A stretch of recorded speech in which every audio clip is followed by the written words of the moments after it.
Parce qu'en effet, le Saint-Esprit a été donné aux hommes afin que les hommes agissent ou marchent comme Dieu. Alors, allons rapidement dans notre passage de base, dans Matthieu chapitre 6, puisque nous sommes toujours dans le sermon sur la montagne. Nous lisons dans Matthieu chapitre 6, du verset 22 au verset 23. Matthieu chapitre 6, du verset 22 au verset 23. Il est écrit: l'œil est la lampe du corps. Si ton œil est en bon état, tout ton corps sera éclairé. Mais si ton œil est en mauvais état, tout ton corps sera dans les ténèbres. Si donc la lumière qui est en toi est ténèbres, combien seront grandes les ténèbres? Je voulais rappeler ici que dans le domaine spirituel, la chose centrale, c'est le cœur. La Bible dit dans Proverbe chapitre 4, verset 23, protège ton cœur plus que toute autre chose, car c'est de lui que viennent les sources de la vie. C'est-à-dire que pour que notre vie spirituelle soit arrosée, nous avons besoin de plusieurs sources. C'est comme les compléments alimentaires dont le corps a besoin.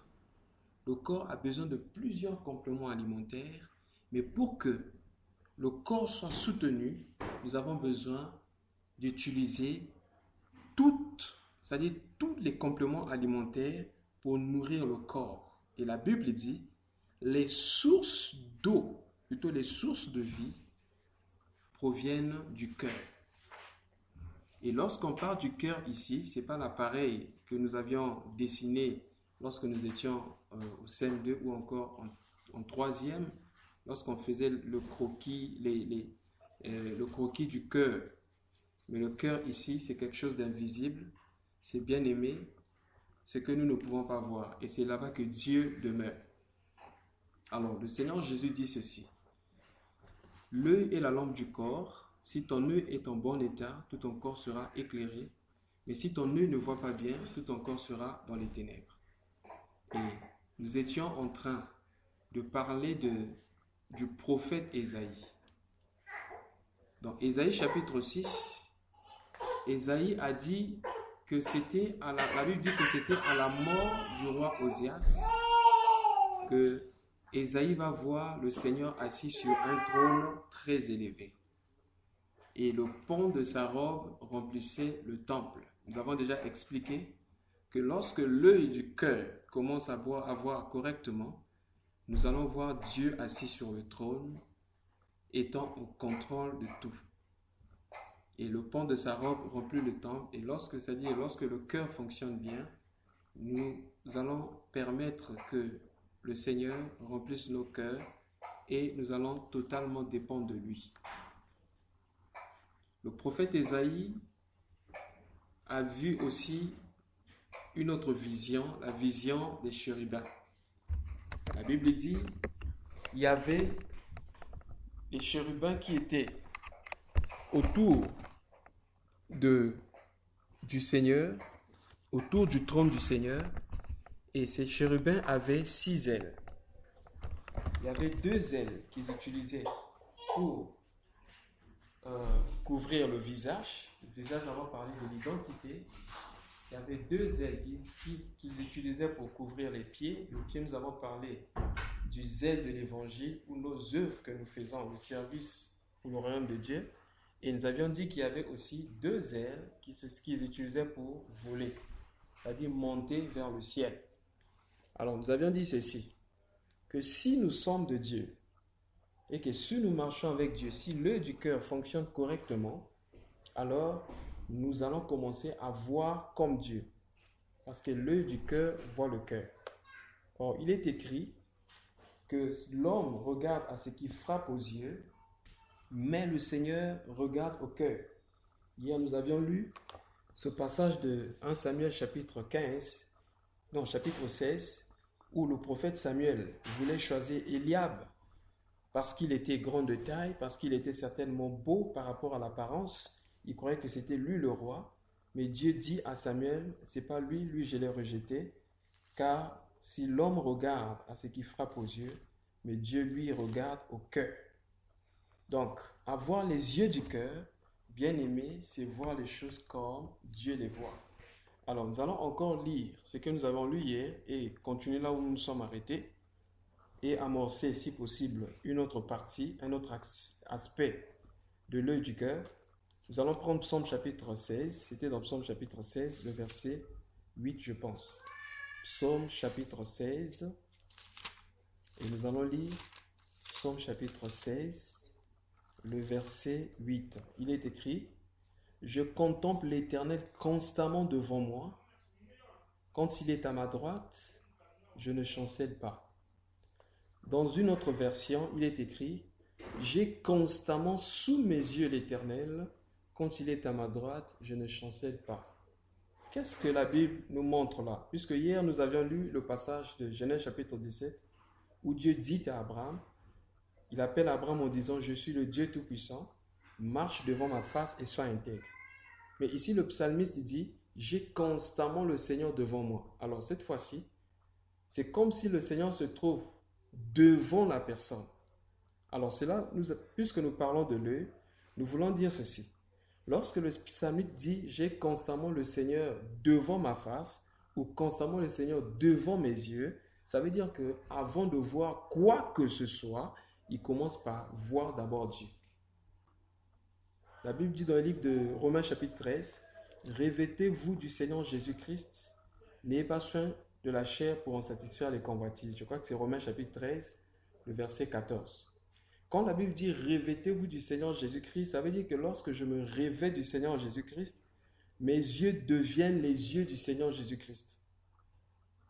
Quand la Bible dit nous devons offrir à Dieu nos corps comme un sacrifice vivant, ça veut dire que j'offre à Dieu mes yeux, ma pensée, mes mains, tout ce que j'ai. Nous parlons de l'œil. C'est-à-dire que lorsque je regarde les hommes, je dois les voir comme Dieu les voit. Hier, nous avions parlé de l'erreur de Lot. Pourquoi Lot s'est retrouvé dans des problèmes? Parce que Lot avait regardé en ce qui concerne l'apparence. On dit que Lot leva les yeux et vit le Sodome qui était comme un jardin arrosé. Donc l'apparence était bonne. Mais bien aimé, il n'y avait rien de bon là-bas. Mais Abraham n'a pas levé les yeux par lui-même. C'est Dieu qui a dit à Abraham de lever les yeux. Qu'est-ce que nous voulons dire? Nous devons apprendre à regarder comme Dieu voit les choses. Voir les hommes comme Dieu les voit, considérer, et par conséquent, nous allons considérer les hommes comme Dieu les considère. Vous savez, le monde actuel a tendance à privilégier la richesse et la beauté. Généralement, les hommes considèrent comme élevé, comme choisi ce qui est beau et ce qui est peut-être riche. Mais nous devons faire très attention. Malheureusement, le même virus a pénétré l'Église, où les hommes regardent plus à ce qui frappe aux yeux. Ça n'a pas commencé aujourd'hui, bien aimé. Aujourd'hui, dans les églises, on place les gens en fonction de leur position sociale. J'en ai vu. Et ça n'a pas commencé aujourd'hui. Si nous lisons dans Jacques chapitre 2, vous allez remarquer là-bas que Jacques parle de la foi. Lorsqu'il dit la foi sans œuvre, il commence par quoi? Il dit: frère, supposons qu'il y ait deux personnes qui viennent à votre assemblée, dans votre église. Il y a une personne qui est bien vêtue. Et vous dites à la personne qui est bien vêtue: toi, assois-toi là à une place d'honneur. Mais celui qui est mal vêtu, qui apparaît, qui par l'apparence, vous reconnaissez la personne comme étant pauvre, vous lui dites: assieds-toi là sur mon marchepied, c'est-à-dire par terre. Ne faites-vous pas là des distinctions selon la chair? Bien-aimés, faisons très attention. Voir avec les yeux du cœur, c'est voir avec les yeux de Dieu et considérer les choses que Dieu considère. C'est très important, bien-aimés, de comprendre ces choses. Il y a quelque chose que le psalmiste nous instruit aussi ici. Vous allez remarquer ici, toujours dans Psaume chapitre 16. Il est écrit dans Psaume chapitre 16, disons du verset 2 au verset 3, « Je dis à l'Éternel, tu es mon Seigneur, mon bien. Il n'y a rien au-dessus de toi. » Verset 3, « Les saints qui sont dans le pays, eux-mêmes, et les puissants sont l'objet de toute mon affection. Oh, bien-aimés dans le Seigneur. On dit les saints qui sont dans le pays font l'objet de mon affection. J'aime beaucoup ça dans la version. Si un bien-aimé peut nous placer Psaume chapitre 16, le verset 3 ici, avec par la version Louis Ségon. On dit les saints qui sont dans le pays eux-mêmes sont l'objet de toute mon affection. Ça veut dire quoi? Puisque Dieu considère les saints, alors moi je vais privilégier les saints. C'est-à-dire les gens qui craignent le Seigneur. Être avec ceux qui craignent le Seigneur, les privilégier. Même l'apôtre Paul a parlé de ça. Quand il dit en ce qui concerne l'aide, dans Galates chapitre 6, je crois que c'est le verset 7, où il dit, nous devons soutenir ceux qui sont, regardez, Galates chapitre 6, il dit, au verset 9, Galates 6, 9, ne nous lassons pas de faire du bien, car nous moissonnerons au temps convenable, si nous ne nous lâchons pas. Verset 10, ainsi donc, pendant que nous avons l'occasion, pratiquons le bien envers tous, et surtout envers les frères en la foi. Vous voyez, bien-aimés? C'est très important, bien-aimés, de comprendre ces choses. Et les apôtres, quand ils marchaient, ils avaient en vue ces choses. Voilà pourquoi ils étaient capables, quelquefois, de faire des collectes pour envoyer vers les églises pauvres, vers, bien-aimés, les assemblées où les gens n'avaient pas assez de moyens. Mais malheureusement, aujourd'hui, quand les pseudo-apôtres et évangélistes se rassemblent, ils demandent de l'argent pour eux-mêmes. Mais les apôtres, quand ils rassemblaient des fonds, c'était bien aimé pour envoyer aux gens qui étaient pauvres. Donc, bien aimé, apprenons à voir les choses comme Dieu les voit et à considérer ce que Dieu considère. Pourquoi je dis ça? Parce que la Bible dit, tout ce qui est considéré comme élevé au milieu des hommes est une abomination aux yeux de Dieu.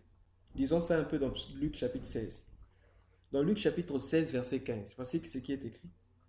Il leur dit, vous êtes ceux qui se font passer pour justes devant les hommes. Mais Dieu connaît vos cœurs, car ce qui est élevé parmi les hommes est une abomination devant Dieu. Bien-aimé, imaginez un peu. Je ne sais pas si nous réalisons ce passage. Il dit, tout ce qui est élevé parmi les hommes est une abomination devant Dieu. Alors, l'apôtre Paul, toujours dans cette même perspective, avait compris cette chose-là. Que lorsque nous nous focalisons sur ce que l'homme considère comme grand, nous ratons Christ. Nous ratons les véritables richesses. Voilà pourquoi il dit, je considère tout comme de la boue. Lisons ça un peu, c'est très important. Dans Philippiens chapitre 3. Dans Philippiens chapitre 3, bon, je vais commencer à partir du verset 1er et je vais lire jusqu'au verset 8. Au reste, frères, réjouissez-vous dans le Seigneur. Il dit, je ne prouve aucun ennui. Dans la version Louis Ségon dit, je ne me lasse pas de vous écrire sur les mêmes choses. Il dit, je n'éprouve aucun ennui à vous écrire les mêmes choses et pour vous, c'est une sécurité. Dans la version Louis Ségon dit, pour vous, c'est salutaire. Mais il dit, c'est une sécurité. Remarquez bien, gardons bien ça. C'est une sécurité. Et qu'est-ce que l'apôtre Paul dit? Prenez garde aux chiens, prenez garde aux mauvais ouvriers, prenez garde aux faux circoncis. Car les vrais circoncis, c'est nous qui rendons à Dieu notre culte par l'Esprit de Dieu, qui nous glorifions en Christ Jésus et qui ne mettons pas notre confiance en la chair. Pourtant, moi-même, j'aurais sujet de mettre ma confiance dans la chair. Si d'autres croient pouvoir se confier en la chair, à plus forte raison moi. Verset 5. Circoncis le 8e jour. Là, il parle par rapport à la loi. De la race d'Israël, de la tribu de Benjamin, hébreux nés d'hébreux, parce qu'il y avait des hébreux qui n'étaient pas nés d'hébreux. Donc c'était des hébreux bien-aimés qui n'étaient pas des hébreux purs, de la race pure. Il dit, je suis hébreu né d'hébreux. Ensuite, il continue. Quant à la loi pharisien, bien-aimés les pharisiens, il dit, quant aux zèles persécuteurs de l'Église, quant à la justice légale irréprochable.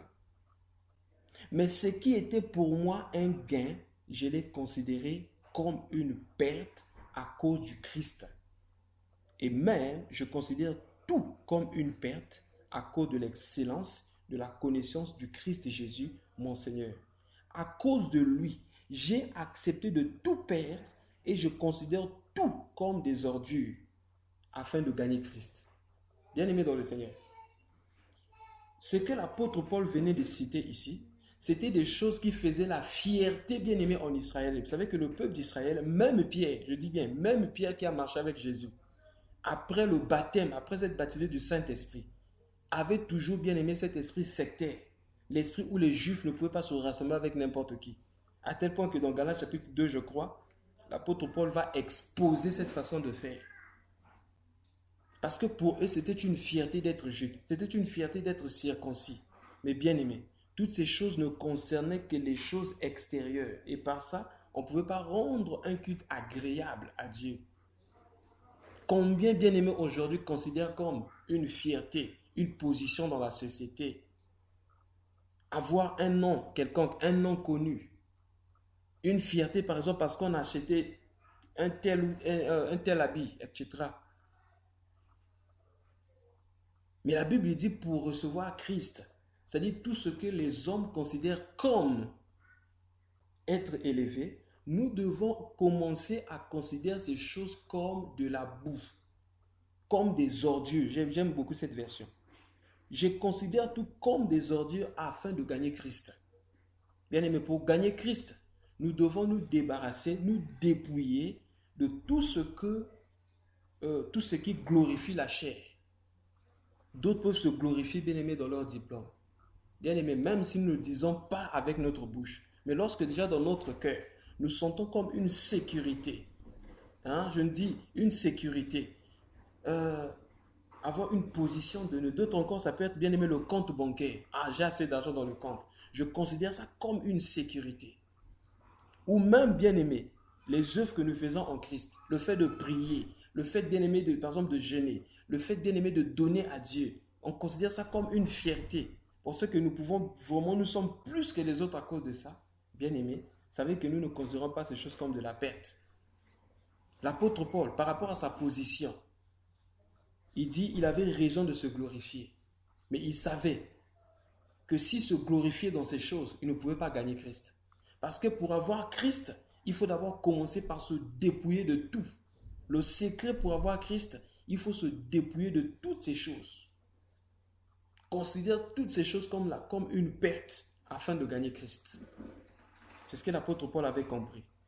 Et bien aimé, pour considérer tout comme une perte, il faut apprendre, bien aimé, il faut d'abord que l'œil du cœur s'ouvre.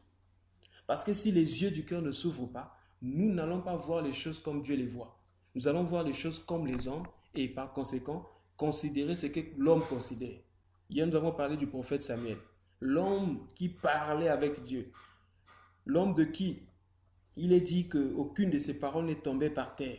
Mais quand Samuel, bien aimé, le prophète Samuel arrive chez Isaïe, il voit Eliab, il dit certainement c'est lui le roi. Certainement c'est lui le roi que Dieu a choisi. Et Dieu va dire, moi, je ne considère pas ce que l'homme considère. L'homme considère ce qui frappe aux yeux, mais moi, l'Éternel, je regarde au cœur. Alors, avançons un peu. Étudions l'histoire de l'offrande de la veuve pour être instruit toujours dans ce sens. Lisons dans Marc chapitre 12. Dans Marc chapitre 12, et nous allons lire du verset 41 jusqu'au verset 44. Marc chapitre 12, du verset 41 au verset 44. Voici ce qui est écrit. Assis vis-à-vis du tronc, Jésus regardait comment la foule y mettait de l'argent. Plusieurs riches mettaient beaucoup. Il vint aussi une veuve, une pauvre veuve, et elle y mit 2 pièces faisant un quart de sou. Alors Jésus appela ses disciples et leur dit, en vérité, je vous le dis, cette pauvre veuve a mis plus qu'aucun de ceux qui ont mis dans le tronc, car tous ont mis de leur superflu, mais elle a mis de son nécessaire, tout ce qu'elle possédait, tout ce qu'elle avait pour vivre. Bien-aimés dans le Seigneur, qu'est-ce que nous remarquons ici? Le Seigneur Jésus se leva vis-à-vis du tronc. Et qu'est-ce qu'il faisait? pendant qu'il s'est levé vis-à-vis du tronc, il regardait comment la foule donnait. Bien-aimé, il y a une différence entre le fait de regarder combien la foule donne et de regarder comment la foule donne. Malheureusement, dans l'église actuelle, les gens mettent plus l'accent sur le combien on donne et pas sur le comment on donne. Bien-aimé, si Caïn fut rejeté lorsqu'il présenta l'offrande à Dieu, ce n'était pas bien aimé la quantité ou la qualité de l'offrande, mais c'était sa façon de donner à Dieu. Alors, lorsque, bien aimé, l'ancienne alliance considère le combien donné, bien aimé, dans la nouvelle alliance, le plus important chez Dieu, c'est comment nous donnons. C'est très important. Lisons la même histoire pour comprendre. Lisons la même histoire dans le livre de Luc chapitre 21. Ici, c'est toujours important, bien aimé, lorsque nous lisons la Bible, ce n'est pas pour rien que ces histoires-là se répètent. Lorsque nous lisons la Bible, s'il y a une histoire, surtout dans les évangiles, qui se répète dans un autre évangile, c'est souvent bien de le lire, de la lire parce que en la lisant, nous pouvons, bien aimer, comprendre ce que l'un de l'évangile précédent ne nous présente pas. Lisons Luc chapitre 21, nous allons voir ici. Luc ici nous présente un détail très important. Luc 21, je vais lire seulement, je lis Luc 21 du verset 1er au verset 4. Jésus leva les yeux et vit les riches qui mettaient leurs offrandes dans le tronc. Il vit aussi une veuve indigente qui mettait deux petites pièces.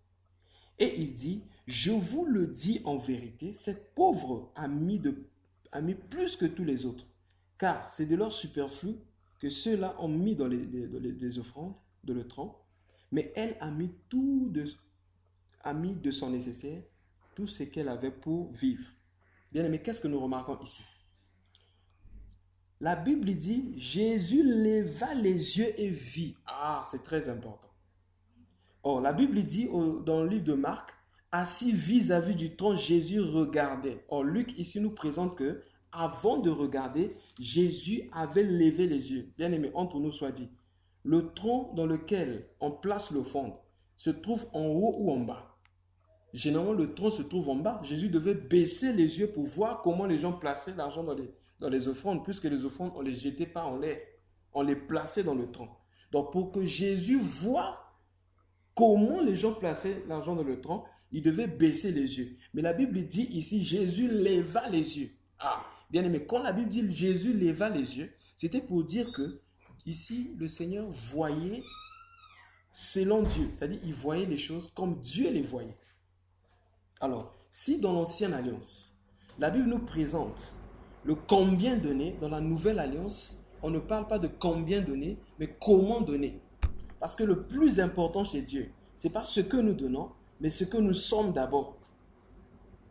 Voilà pourquoi, sous la nouvelle alliance, on ne peut pas parler par exemple de la dîme. Parce que la dîme était une pratique bien aimée de l'ancienne alliance. Dans l'ancienne alliance, on donnait en termes de pourcentage. Mais dans la nouvelle alliance, l'offrande qu'on donne à Dieu, c'est d'abord notre propre vie. Nous nous donnons à Dieu comme un sacrifice vivant et ensuite nous donnons à Dieu tel que nous pensons donner à Dieu. Parce que le plus important, ce n'est pas le combien donner, ce n'est pas la quantité, mais c'est la qualité de l'offrande qui compte. Lisons le donné dans 2 Corinthiens chapitre 9. 2 Corinthiens chapitre 9. Je vais lire à partir du verset 6 jusqu'au verset 7. La Bible dit ceci. En fait, celui qui sème peu moissonnera peu. Et celui qui sème abondamment moissonnera abondamment. Verset 7. Que chacun donne comme il a résolu en son cœur, sans tristesse ni contrainte, car Dieu aime celui qui donne avec joie. Vous voyez, les normes ou la norme du donner dans la Nouvelle Alliance, ou dire dans le Nouveau Testament, c'est la qualité de l'offrande. Et la première offrande que nous donnons, c'est d'abord nous-mêmes. Et ce que nous donnons à Dieu, nous ne donnons pas en termes de pourcentage. Parce que lorsque Jésus s'est donné à la croix pour nous, il n'a pas donné 10% de sa vie. Il a donné toute sa vie afin que nous soyons sauvés. Par conséquent, nous devons nous donner entièrement à Dieu comme un sacrifice vivant, comme le présente l'apôtre Paul dans le livre de Romains chapitre 12. Il dit, je vous en conjure par les compassions de Dieu à offrir vos corps comme un sacrifice vivant, ce qui sera de votre part un culte raisonnable. Bien-aimé, c'est très important de comprendre ces choses. Et même dans l'Ancienne Alliance, déjà bien-aimé au temps de Moïse, Dieu voulait que les enfants d'Israël comprennent ces choses. Or, la loi a été donnée parce que le cœur était Dieu. Lisons un peu quelque chose dans Exode. Dans Exode chapitre 25.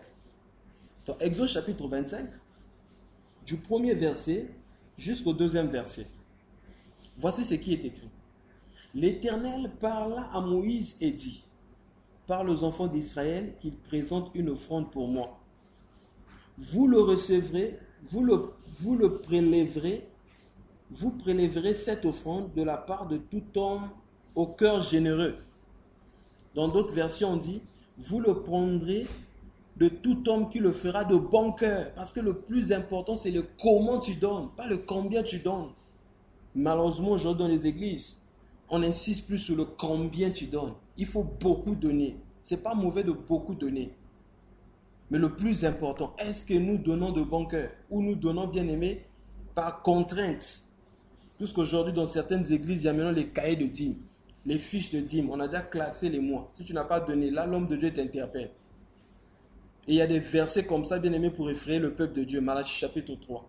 Vous me volez, la nation tout entière, vous me volez par les dîmes et les offrandes. Apportez dans la maison du trésor toutes les dîmes et les offrandes. Vous verrez, si je menacerai celui qui dévore. Et il y a des hommes bien-aimés qui présentent le message en disant, si tu ne donnes pas ta dîme, la maladie va entrer, la maladie va frapper. Si aujourd'hui tu ne prospères pas, c'est parce que tu ne donnes pas la dîme. Donc les gens commencent à donner, bien-aimé, par contrainte. Bien-aimé, quand on donne par contrainte, Dieu ne peut pas recevoir une telle offrande. Une telle offrande, bien-aimé, c'est une offrande d'odeur désagréable. Parce que le plus important, c'est ce que nous sommes devant Dieu. Quelque part, je crois que c'est dans Psaume chapitre 50. Quand le psalmiste parle de Dieu, il dit, Dieu parla à ces hommes en disant, est-ce que moi je mange des offrandes? Si j'ai faim, je ne te dirai pas. Parce que David avait compris cela. Il dit, tout ce que nous te donnons vient de toi. Nous te donnons ce qui vient de ta main. Alors, si nous recevons de Dieu, Dieu nous a tout donné, nous n'avons pas donné à Dieu, bien-aimé, 10%. C'est pourquoi, bien-aimé, faisons très attention. Il y a plusieurs manipulations comme ça. On a ramené l'ancienne alliance à la nouvelle alliance. C'est-à-dire, on a pris une partie de l'ancienne alliance, on a jeté, on a gardé seulement la partie qui concerne l'argent. Et on a ajouté même à l'ancienne alliance. Aujourd'hui, par exemple, on parle de prémices. Prémices, c'est quoi? Le premier salaire. On dit le premier salaire, c'est pour le pasteur. C'est écrit où? Il y a une offrande qu'on appelle aujourd'hui l'offrande du prophète, qui n'existe pas dans la Bible. Faisons très attention. Plusieurs manipulent comme ça, parce qu'ils sont mal inspirés, sont mal inspirés, poussés par bien-aimés des mauvais désirs, dans le but de soutirer de l'argent au nom de la religion. Ils mettent en place, bien-aimés, plusieurs tactiques. C'est pourquoi, bien-aimés, nous devons nous réveiller. Je ne suis pas en train de dire que sous la nouvelle alliance, on ne donne pas. Non, bien-aimés. La Bible dit que nous devons servir à Dieu, Dieu avec nos biens. Mais la première offrande à donner à Dieu, c'est d'abord nous-mêmes. Si Dieu ne nous reçoit pas, Dieu ne recevra pas ce que nous lui donnons. C'est très important. Donc, le plus important chez Dieu, bien-aimé, c'est d'abord le comment. Aujourd'hui, on insiste, par exemple, sur le service. Il faut servir Dieu. Il faut être actif, bien-aimé. Mais comment nous servons Dieu? C'est très important. L'offrande, ce n'est pas seulement l'argent. C'est aussi, bien-aimé, le service que nous présentons à Dieu. Comment servons-nous Dieu? Est-ce que nous servons Dieu selon les normes ou nous servons Dieu, bien-aimé, par contrainte?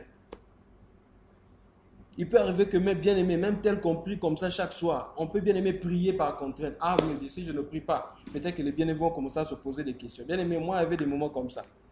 Je partais à l'église parce que je me disais, ah ok, si je ne vais pas, on va se poser des questions. Est-ce que ce frère-là n'a pas rétrogradé dans la foi, n'a pas rétrogradé dans la foi? Donc, je fais à contre-cœur parce que je veux présenter, je veux conserver l'image. Je veux présenter une image de sainteté aux hommes. Alors qu'au fond, bien-aimé, je ne suis pas en train d'offrir à Dieu un sacrifice vivant. Un sacrifice qui a un sens. Mais j'offre à Dieu, bien-aimé, quelque chose qui a un défaut. Voilà qu'on doit faire très attention. Comment servons-nous Dieu? Lorsque, bien-aimé, même nous prions. Est-ce que nous prions par contrainte? Même lorsque nous lisons la Bible. Est-ce que nous lisons juste pour apaiser nos consciences? Je vous dis la vérité. Il y a eu des fois où j'ai lu la Bible. Justement, bien-aimé, parce que je me disais, si je ne lis pas, je sors, ma conscience serait chargée. Et j'étais obligé de lire. Donc je lis simplement parce que je veux apaiser une conscience religieuse. Ah, si je ne prie pas. Ou encore parce que j'avais peur. Peut-être que si je ne lis pas la Bible en sortant, quelque chose, puisqu'on nous présentait des messages comme ça. Avant de sortir, il faut lire la Bible. Si tu ne lis pas la Bible, ou encore si tu ne pries pas, peut-être que les esprits mauvais vont t'attaquer, etc. Nous ne devons pas faire par contraire, mais ça doit être avec joie. Oh, bien-aimé, que Dieu bénisse ce psalmiste. Il dit, je suis dans la joie. Lorsqu'on me dit, allons dans la maison de l'Éternel. Bien-aimé, nous devons veiller à ce que cette joie soit toujours bien-aimée en nous. À chaque fois que nous nous approchons du Seigneur, que ce soit seul ou que ce soit bien-aimé en groupe avec les frères, que cette joie soit toujours là, que la présence du Seigneur ne soit pas un fardeau pour nous, mais que ça soit toujours avec joie, avec motivation. Et lorsque nous sentons nous sentons comme si les choses nous poussaient à ne plus être motivés, alors cela doit bien aimer dans le Seigneur, nous alerter pour savoir qu'il y a quelque chose qui ne va pas. Il y a quelque chose qui ne va pas. Nous devons nous réveiller et bien aimer continuer la marche. C'est très important. Comment donnons-nous? Vous savez, la Bible dit que le Seigneur Jésus était assis devant le trône et il leva les yeux. Pourquoi Jésus leva les yeux? Parce que Jésus voulait voir selon l'opinion de Dieu, selon bien aimé le point de vue de Dieu. Et lorsqu'il regarda, alors que tout le monde était certainement en train d'acclamer les riches qui donnaient, il va dire, tous ces riches ont donné de leur superflu. Mais la femme qui n'a donné que 2 pièces, qui ne représente rien devant les hommes, a donné plus que tous ceux qui sont là. Bien aimés dans le Seigneur. Regardons-nous selon la chair. Examinons-nous selon la chair, jugeons-nous selon la chair, ou bien aimés nous jugeons selon l'esprit. L'homme regarde à ce qui frappe aux yeux, l'homme regarde à l'apparence, mais Dieu regarde au cœur. Si nous voulons regarder comme Dieu, apprenons à regarder au cœur. Prions que Dieu nous ouvre les yeux du cœur, afin que nous ne considérions pas bien aimés dans le Seigneur les hommes par rapport à leur apparence.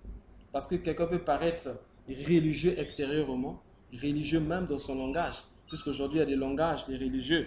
Tout le monde peut dire shalom, tout le monde peut dire gloire à Dieu, tout le monde peut dire alléluia, etc.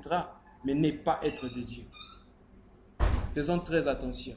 Les pharisiens s'habillaient de façon de montrer à tout le monde qu'ils étaient religieux, qu'ils étaient proches de Dieu. Mais c'est des hommes bien-aimés qui étaient très loin de Dieu. Et le Seigneur Jésus tout le temps devait exposer leur hypocrisie. Parce que c'est des gens qui voulaient donner l'apparence qu'ils étaient alors qu'ils n'étaient pas. C'est pourquoi il dit, même les prostituées vous dévanceront dans le royaume. C'est plus dangereux, bien-aimé, pour quelqu'un qui se cache, se faisant passer pour quelqu'un qui est de Dieu, qu'une personne bien-aimée qui n'est pas de Dieu, qui sait qu'il est pécheur, mais qui a besoin de la grâce de Dieu. Vous vous rappelez de la prière du publicain et du pharisien. Le Seigneur Jésus dit, dans cette parabole, il donna cette parabole pour des gens qui pensaient être justes plus que les autres, mais qui ne faisaient aucun cas des autres. Il dit, 2 hommes montèrent au temple pour prier. L'un était pharisien et l'autre était publicain. Et le pharisien à côté commença à prier. Oh Dieu, je te loue de ce que je ne suis pas comme le reste des hommes. Je ne suis pas comme ce publicain. Je jeûne 2 fois. Je donne ma dîme. Mais le publicain, là où il était à côté, il savait qu'il n'était pas digne. Bien aimé, faisons très attention. À chaque fois que nous nous approchons de Dieu, pensons que nous sommes dignes de recevoir de Dieu parce que nous avons fait telle ou telle chose. Parce qu'il y a un message qui court la ville. Pas seulement la ville, mais le milieu chrétien. Où on dit aux gens, fais ceci afin que Dieu te fasse ceci. Donc Dieu va te donner au centuple. Donc les gens vont vers le Seigneur pour faire en quelque sorte comme un business. Je donne et Dieu me donne. Donc on donne parce qu'on veut recevoir de Dieu. Parce qu'on pense qu'on est digne de recevoir. Si j'ai reçu ça, c'est parce que j'ai fait telle chose. Et bien aimé. D'autres encore vont dire, si j'ai eu telle chose, c'est parce que j'ai jeûné. Ce n'est pas mauvais de jeûner. Ce n'est pas mauvais de prier. Mais le plus important, bien aimé, c'est d'abord connaître la pensée de Dieu. Connaître la façon de Dieu de faire les choses. Et marcher selon ce que Dieu demande. Le publicain, là où il était de son côté, il ne faisait que frapper la poitrine. Et qu'est-ce qu'il disait? La Bible dit au verset 13, Luc chapitre 18, verset 13, le péager se tenait à distance, n'osait même pas lever les yeux au ciel, mais se frappait la poitrine en disant, ô Dieu, sois apaisé envers moi, pécheur. Verset 14. Je vous le dis, celui-ci descendit dans sa maison justifié plutôt que l'autre. Car quiconque s'élèvera sera abaissé, et celui qui s'abaissera sera élevé. Voilà le secret, bien-aimé, de la vie spirituelle. Abaissons-nous, bien-aimés, devant le Seigneur. Demandons à ce que le Seigneur fasse de nous des hommes qui apprennent à demeurer là, bien-aimés, à ses pieds. Nous pouvons encore prendre l'exemple de Marthe et Marie. Les deux femmes étaient dans la maison. Mais l'une était occupée à divers soins. L'autre était assise aux pieds de Jésus. Marthe va dire, Seigneur, trouves-tu normal que ma sœur Marie soit à tes côtés, que de venir m'aider à la cuisine? Le Seigneur va dire, Marthe, Marthe, tu t'inquiètes pour beaucoup de choses. Marie a choisi la bonne part, qui ne lui sera pas ôtée. Quelle était la bonne part? Être assise aux pieds du maître. Être là où était le maître. Écouter la parole du maître. C'était ça, bien-aimé, le plus important. C'est lorsque nous écoutons la parole du maître que nous pouvons servir le Seigneur. J'aime beaucoup ce que le bien-aimé Paul aime dire.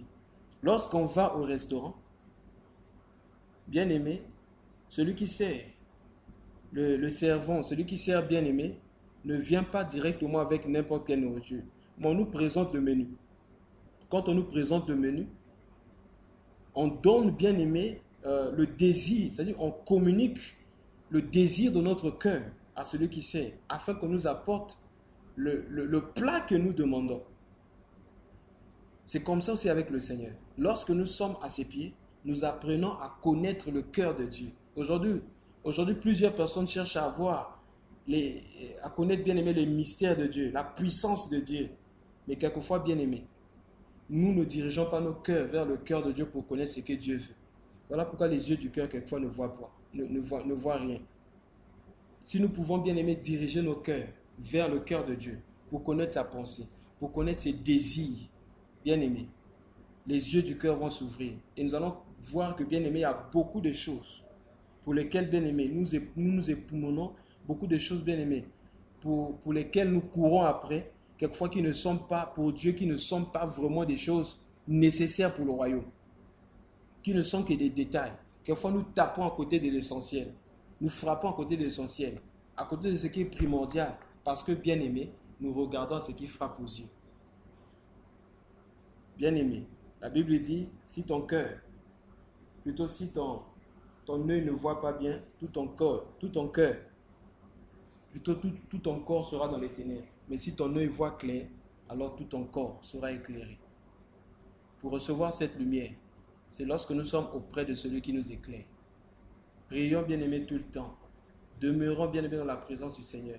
Alors, nous allons commencer à voir clair et connaître, bien-aimés, ce qui est primordial pour nous, enfants de Dieu. Ce qui est primordial pour le siècle présent.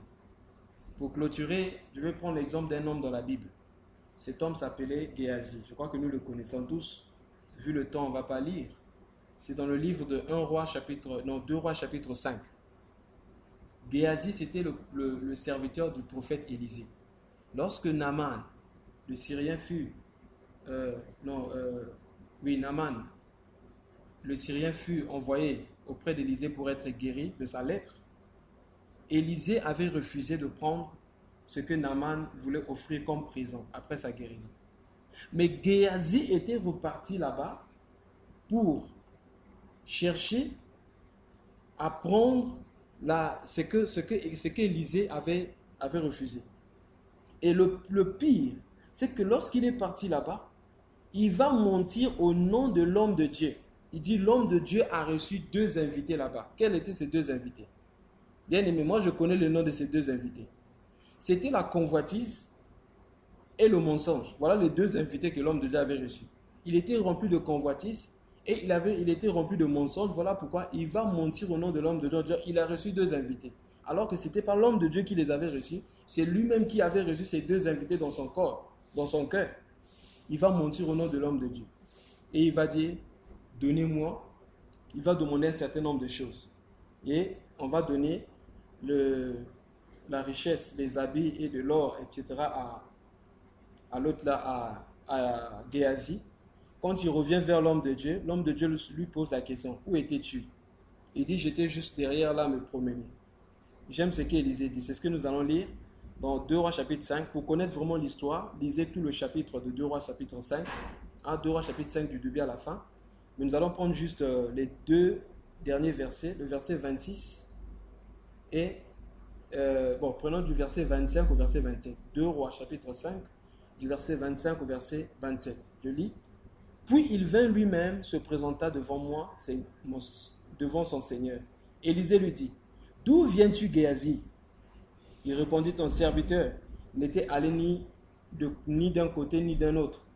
Mais Élisée lui dit, ma pensée n'était pas absente lorsque cet homme a quitté son char pour revenir vers toi. Dans d'autres versions, on dit, mon esprit n'était pas loin de toi. Revenir vers toi à ta rencontre. Regardez maintenant le verset, la suite. Est-ce le temps de prendre de l'argent et de prendre des vêtements, puis des oliviers, des vignes, du petit ou du gros bétail, des serviteurs et des servantes? La lèpre de Naaman s'attachera à toi et à ta descendance pour toujours. Et Géasi sortit de sa présence avec une lèpre comme la neige. Bien-aimés, revenons au verset 26. Élisée va dire, est-ce que vraiment c'est le temps où nous devons courir après ces choses? Bien-aimés, la parole d'Élisée nous concerne, nous qui sommes arrivés à la fin des temps. Lorsque nous voyons tous les signes s'accomplir, lorsque nous voyons, bien-aimés, tous les signes que le Seigneur Jésus-Christ avait donnés s'accomplir, qui confirment que c'est vraiment la fin des temps. Est-ce que c'est le temps où nous devons courir après l'argent? Courir après les vêtements? Courir après les oliviers, les vignes, les petits et les gros bétails? Courir après les serviteurs et les servantes? Est-ce que c'est vraiment le temps? Que Dieu ouvre les yeux de nos cœurs pour que nous sachions, bien aimés, ce qui est essentiel. Ce qui est essentiel pour nous en ces fins de temps. Parce que si les yeux du cœur ne s'ouvrent pas, nous allons, bien aimés, courir après les choses vaines, les choses qui vont rester. C'est bien d'avoir l'argent. C'est bien, bien aimé, d'être à l'aise dans la chair. Mais bien aimé, si ces choses deviennent des obstacles pour nous, si ces choses arrivent à aveugler, bien aimé, nos yeux spirituels, les yeux du cœur, alors nous sommes en danger. J'avais dit que c'était le dernier verset, mais excusez-moi, je vais en ajouter un autre. Dans Luc chapitre 21, nous allons lire du verset 34 au verset 36. La sœur Jonah me fait souvent des remarques. Toi, tu dis, c'est le dernier verset. Tu ajoutes toujours des versets. Ça, c'est vraiment le dernier des derniers. Luc chapitre 21, nous allons lire du verset 34 au verset 36. Luc 21, 34 à 36. C'est le Seigneur Jésus qui parle. Il dit, prenez garde à vous-même, de craindre que vos cœurs ne s'appesantissent par les excès ou l'ivrognerie, par les soucis de la vie, et que ce jour ne vienne sur vous à l'improviste, verset 35, comme un filet, car il viendra sur tous ceux qui habitent sur la surface de la terre. Verset 36. Veillez donc et priez en tout temps, afin que vous ayez la force d'en échapper. Afin que vous ayez la force d'échapper à tout ce qui doit arriver et de paraître debout devant le Fils de l'homme. Bien-aimés, nous sommes arrivés à la fin des temps. Faisons très attention. La Bible dit, prenez garde, veillez. Dans la version français courant, on dit, que vos esprits ne s'alourdissent par les plaisirs de la vie, par le manger, les excès de table, de manger et le boire, l'excès de table et l'ivrognerie. Et par quoi? Par les soucis de la vie. Tu te soucies tellement trop pour ton futur, pour ton bien-être par rapport à la chair, au point où tu oublies l'esprit. Je me soucie tellement par rapport à mon bien-être au point où je commence à oublier les choses de l'esprit, au point d'oublier, bien aimé, les choses du royaume. La Bible dit, si nous ne faisons pas attention, ce jour arrivera sur nous comme un filet. Mais qu'est-ce que nous devons faire? Verset 36. Veillez donc et priez. Quand? En tout temps, afin que vous ayez la force d'échapper à tout ce qui va arriver. La force d'échapper à tout ce qui va arriver. À ce monde bien-aimé qui est dans la corruption. À ce monde bien-aimé qui est sous la puissance des ténèbres. Nous n'avons que deux choses. Veiller et prier. Oh bien-aimé, j'aimerais nous poser une question. Est-ce le temps bien-aimé de courir derrière les choses passagères? Est-ce le temps bien-aimé de courir derrière les choses de ce monde? Est-ce le temps bien-aimé de courir vers les menus, comme ce qui est écrit, les menus et les gros bétails? Est-ce vraiment nous sommes en ce temps-là? Puisque bien-aimé, c'est la dernière heure, l'apôtre Paul avait dit. Si par rapport à lui, c'était la dernière heure, nous sommes à la dernière minute. Tous les signes sont là. C'est pourquoi, bien-aimés, réveillons-nous. Que le Père nous aide tous à veiller et à prier. Bien-aimés dans le Seigneur, j'étais en train de dire à la sœur hier, pendant que nous étions en train de partager, on parlait ensemble de notre vie de prière. Qu'est-ce qu'on a remarqué? On a régressé. Voilà pourquoi, bien-aimés, c'est un sujet aussi que nous vous donnons. S'il vous plaît, quand vous allez prier, souvenez-vous de nous. Priez pour nous. On a régressé. C'est comme si on dort spirituellement. On ne prie plus comme avant. Et cela ne nous dérange pas. Ce n'est pas normal. Jésus revient bientôt. Il doit nous trouver en train de veiller et en train de prier. Lui-même, il a dit, veillez et priez pour ne pas céder à la tentation. C'est vrai que l'esprit est bien disposé, mais la chair est faible. Que Dieu nous bénisse. Au nom de Jésus. Amen.